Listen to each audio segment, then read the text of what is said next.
বুকের চলে সবার প্রধান অতিথি ইসলামী আন্দোলন কমিটির আল্লাহ হযরত মাওলানা মুফতি সৈয়দ রাজাউল করিম সাহেব চরমনাল নারায়ে তাকবীর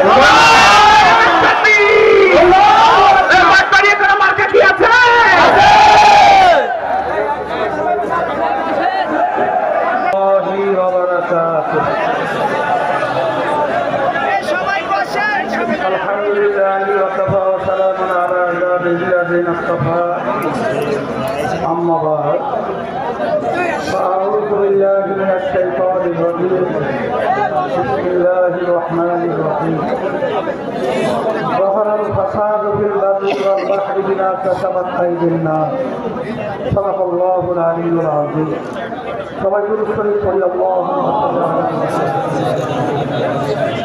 وحبيبنا ومولانا محمد صلى الله عليه وعلى آله وأصحابه وبارك শুকরিয়া আদায় করতেছি মহান রব্বুল আলামিনের দরবারে। রব্বুল আলামিন আমাদেরকে এই নির্বাচনী জনসভায় আসার তৌফিক দান করেছে। শুকরিয়া দান করি আলহামদুলিল্লাহ। ভালো নীতি লাগবে, ভালো নেতা লাগবে, নালে জাতির মুক্তি হবে না। এই জন্য আমরা বলি ভালো নেতা চাই, ভালো নীতি চাই, এছাড়া জাতির মুক্তি নাই। ইসলামী আন্দোলন বাংলাদেশ আজকে 30 ফুট আপনাদের সুপরিচিত, একবার দুইবার কয়েকবারের আপনাদের জনপ্রতিনিধি। আমি যতটুকু জেনেছি আপনাদের জনগণের টাকা রুস্তমানি ফরাজে মেরে খায়, বাস্তবতা আছে না?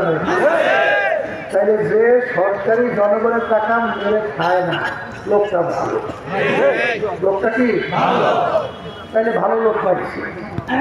আর এমন এক নীতি আদর্শের পক্ষ থেকে সে নির্বাচন করছে, সেই নীতি আদর্শের নাম হলো ইসলাম। আজকে বাংলাদেশের যত দল নির্বাচন করে বিএনপির সাথে জোটবদ্ধ, জামাত নেত্রীর সাথে যারা জোটবদ্ধ আছে, কেউ কিন্তু ইসলাম অনুযায়ী দেশ চালাবে না, যদি একটাই দল বাংলাদেশে নির্বাচন করতে হাত কথা করতে আমরা ইসলাম অনুযায়ী দেশ চালাবো। অনেক ইসলাম ভয় পায়, ইসলাম শুনলে কি পায়? ইসলাম কি ভয় জিনিস? ইসলাম শব্দের অর্থ শান্তি, এখানে ভয়